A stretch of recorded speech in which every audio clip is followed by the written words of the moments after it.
If the Detroit Lions can't establish the run early, it's going to be a long day against the Chicago Bears and Ben Johnson's return to Ford Field.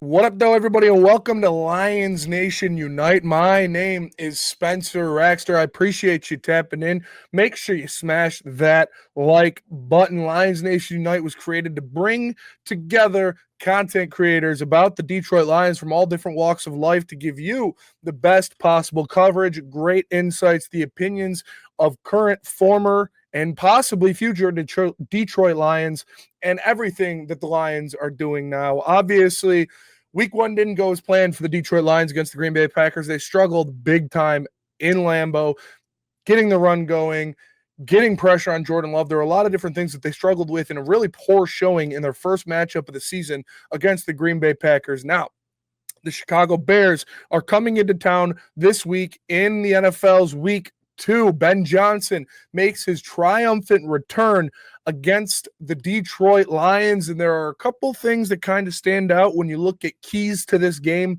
or you look at things that could turn the tide against the Chicago Bears. But I think the most important thing, the most glaring problem in the Detroit Lions Week 1 loss against the Green Bay Packers, and the thing they need to work on the most and make sure is nailed down, is the run game and the offensive line play. I do believe the offensive line was almost solely responsible for the way they got their ass whooped by the Green Bay Packers. And if they want the Bears to go down without some swings, they have to establish that run. This team was built on running the ball. They were built on that twin monster backfield of Jahmyr Gibbs and David Montgomery running behind one of the best offensive lines in the NFL, and Jared Goff using that play action efficiently and deadly. You can't do play action if you can't run the ball. Now, obviously, it was tough sledding against the Green Bay Packers in Lambeau. There were a lot of mental mistakes made by that Detroit Lions offensive line. We're going to get into that later, but that's why I'm not too worried about it. When we go back and we look at the film, you'll see that a lot of these problems, a lot of these kind of mistakes were mental errors and communication errors rather than just these offensive linemen getting flat out beat by Green Bay Packers defensive tackles and defensive ends. So I do believe that's going to get cleaned up early and quickly. When you look at Hank Fraley, Dan Campbell, Taylor Decker, Penei Sewell, these guys are going to hold specifically that interior of the offensive line accountable for the lack of communication and for the mental errors. That is not going to be something Lions fans are going to have to worry about for too much longer. But first, let's hear what your head coach Dan Campbell had to say about the running game, the lack of running game against the Packers, and getting it going for Chicago. Issues, so to speak. That probably had a big effect on the lack of the diminished running game. How imperative is it to get that going? Because it seems like everything starts with your running game. Yeah, oh yeah, definitely. But we will. We will. We're going to be out there today, man. We're going to address it head on. We talked about it and walk through the focus, the footwork, the little things, and we're going to make sure that we establish that today, day one in practice, and that we're on point with our footwork, man, our hat placement, all the little things, man. We're ID'd correctly. We're coming off the ball, and or if not, we'll do it again, and we'll get it right. We'll get it right, and we are going to be much better. We will be much better. I totally agree with head coach Dan Campbell on this one because, like I said, there was a lot of mental errors, as he alluded to there. They need to ID the right reads. They need to make sure everyone's in the right checks when Jared Goff is changing the play at the line of scrimmage, and these are things that can be confusing for young offensive linemen, especially the rookie Tate Ratledge. It seemed multiple times throughout the Packers game, he didn't know the call, or he didn't know the audible, or he was running and blocking a different play than the majority of the offensive line. So having him understand what they're doing, having him make sure he is aware of the snap count, the down and distance, the play, the read, what they're doing is extremely important. And those are small things. Those are attention to detail things that can be fixed overnight, that can be changed, and that will be changed when Chicago comes into town. Now, here is what the leader, the two-time All-Pro, the best right tackle in the NFL, Penei Sewell, had to say about the lack of a running presence. The ball so efficiently here for 3 years going. Just how frustrating was it on Sunday to not be able to get that going, and how vital is that on Sunday to reestablish the run game? Yeah, it was very frustrating just because we know who we are, what we want to be, and Personally, I've said it multiple times. I prefer going forward than backwards. So, yeah. But again, we have 17 more opportunities, bounce back, and prove ourselves right. So there's Penei Sewell, and you hear these guys. I know that it was bad week one, guys. I know that it looked really ugly, and there was a lot of mental mistakes when they were getting dominated by the Green Bay Packers, flat out on both sides of the ball, especially at the line of scrimmage. Penei Sewell, Dan Campbell, they sound so aggravated when they're talking about this because they know it was their fault. They know that it was mental mistakes. It wasn't as much. I mean, I don't want to downplay what the Packers did, but it was more the Detroit Lions being in mental errors and not being in the right communication, not being in the right lines, and not running the right plays that caused them to look so inept, especially in the run game against the Green Bay Packers. Penei Sewell knows that. Dan Campbell knows that. These guys are pissed off that they went out there week one and got embarrassed because that is the bread and butter of this team. That is what makes this engine go, is the run game, establishing a dominant physical presence and working the play action off of that. Penei Sewell knows that. Dan Campbell knows that. And these guys know that a lot of the mistakes they made in week one against the Green Bay Packers are mental lapses. And that is not acceptable when you're trying to win a Super Bowl. Coaches, players, teammates, they can accept if you just get flat out beat.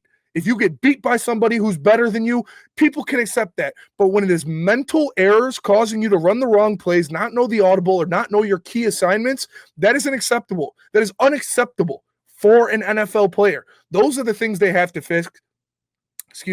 Those are the things they have to fix. Those are the things that Dan Campbell, Hank Fraley, Penei Sewell, Taylor Decker will be harping on these young offensive linemen all week. I am very comfortable in saying that the Detroit Lions offensive line is going to look dramatically better against the Chicago Bears because the mental lapses will need to be fixed and they will be addressed by the powers that be.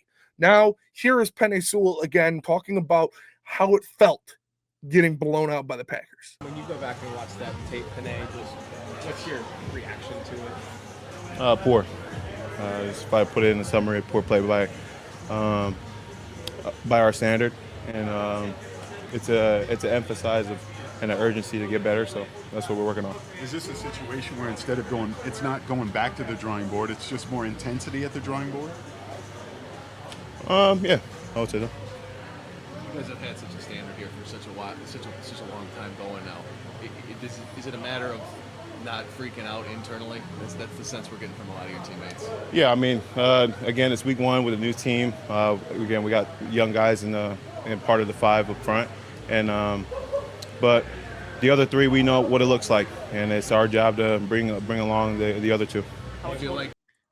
So you hear him there, and that's why I'm not freaking out on this. That's why I'm not harping on this too much. That's why I'm not really screaming this from the rafters, because Penei Sewell knows that, Taylor Decker knows that, Graham Glasgow knows that, Hank Fraley knows that, and Dan Campbell knows that there is a standard, that there is this level that they should be at all times, because that's what they preach, that's what they've stood on, and that's what they believe when they look at their offensive line, and they are going to hold those accountable. They are going to make sure that that kind of mental error is not going to happen again. And look at this play right here. So you see Jared Goff kills it at the line of scrimmage, and look at what happens. You see rookie guard and Taylor and center there, Graham Glasgow, on two different wavelengths. Tate Ratledge obviously did not know the play call. Graham Glasgow went to double over here with Christian Mahogany. Tate Ratledge flared out like he was covering for Penei Sewell. And then you get the wide open rusher in the middle. That is not the play design. That is two guys on a different wavelength. Look again at the snap here. So you see, boom, boom, boom. Jared Goff sees the coverage, calls it, kill, kill, kill. Everybody's made aware. There you get some communication from Graham Glasgow and Tate Ratledge. Obviously, that was not enough, because then the snap is made. Boom. Tate abandons him here in the hole, and Graham Glasgow goes to double team here. This was not the design play. I can tell you that. It looks like maybe, yep, it was supposed to be a little chip, and then Penei gets on to the next level. So what I believe was supposed to happen on this play is Tate Ratledge and Penei Sewell are supposed to knock down the nose tackle there, and then Penei Sewell break off to hit Quay Walker. Obviously, Tate Ratledge did not get the memo, and he did a completely different blocking set. That is not a skill issue. This is a communication issue. This is something that he didn't know what set they were in. And here is what the veteran of the group, Taylor Decker, had to say about that. No, I don't think so. I think, regardless of them, there were other people miscommunicating, and there was a play, the play on the goal line that everybody's talking about. Tate left the defensive tackle. I ran the same play Tate was running. Everybody else, the other three, ran a different play. So no, it's not on the two guards. It's everybody. It's all of us, all 11 together. There was miscommunication, and it's not any one person or two people's fault. That's crazy. Yeah. So there you have it. And maybe that's Taylor Decker being the veteran, being the guy who's going to fall on the sword and not let his rookie go under a ton of fire. But you heard him say it, that him and Tate Ratledge thought it was a different play, and the other three guys were optioned into the other play. So there is just communication issues there with the Detroit Lions offensive line. I do believe that will be fixed. I do believe Hank Fraley will address that in spades, and they will be ready to go. That's why I'm not freaking out. I believe there will be a dramatic improvement in the Detroit Lions offensive line play from week 1 to week 2 because the mental errors and the lapses in communication will be addressed and fixed by Hank Fraley and the veterans in that room. I think they're going to be ready to go against the Chicago Bears, and I think they take care of business. I appreciate y'all tapping in. Make sure you smash that like button and subscribe to Lions Nation Unite. Also, give Lions Nation Unite a follow on Instagram, X, and Facebook. Go to LionsNationUnite.com and get all the best merch in the game. Make sure you tap in with Lions Nation Unite. Smash the like button, and I'll see you guys next time. Peace.